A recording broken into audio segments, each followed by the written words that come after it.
Moroi shamwari dzangu, welcome kunguva yerubatsiro TV, nzvimbo yako inokupa kunyaradzwa, rubatsiro uye hope. Nhasi tichataura nezvekudzivirira emotional distraction uye nzira dzinokubatsira kuchengetedza pfungwa dzako dzakadzikama uye dzakananga nezvinokosha. Gara zvakanaka, bata moyo uye tichatanga rwendo rwedu. Shamwari dzangu, kune nguva apo pfungwa dzedu dzinokandwa kunze nekuda kwemanzwiro, drama, kusawirirana kana zvinhu zvinongopinda muupenyu pasina kurongwa. Unonzwa kuneta, kuwandirwa nepfungwa uye kunge wadzoka shure pauri kuvaka. Nhasi tichadzidza nzira 5 dzinokubatsira kudzivirira emotional distraction uye kuchengetedza control mupfungwa dzako. Ziva zvinokukanganisa.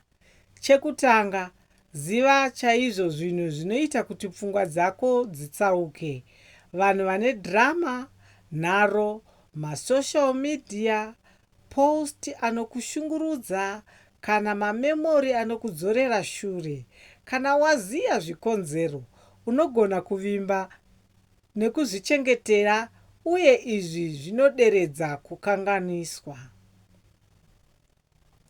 Gadzira mental boundaries. Dzidza kuisa muganhu mupfungwa dzako kuti izvi handizvipi nguva yangu kana izvi hazvina kundibatsira. Izvi zvinokupa simba rekusarudza zvaunopinda nazvo, kwete reaction kune zvese zvinouya. Deep breath before responding.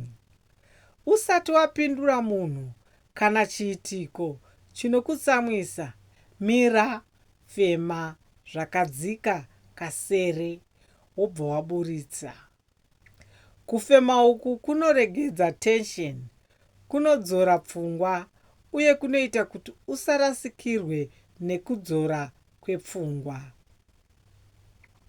Dzivisa overthinking padrama.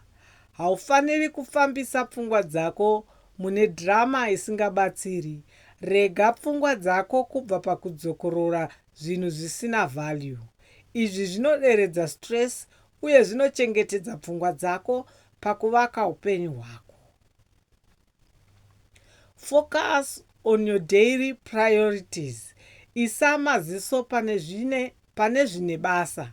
Mabasa ako, goals dzako uye zvauri kuvaka. Zadza nguva yako nezvinovaka, kwete zvinodhonza. Paunoziya zvekuita, zvimwe zvese zvinotadza kukudhistracta. Shamwari dzangu, idzi ndidzo nzira 5 dzinokubatsira kudzivirira emotional distraction uye kugara uine control yepfungwa. Gara wakasimba, tsigisa mwoyo wako uye uve nerugare nguva yako yerubatsiro yasvika. Ndokutendai nekuteerera nguva yerubatsiro TV. Subscribe kuti uwane guidance, motivation uye real life solutions nguva dzose.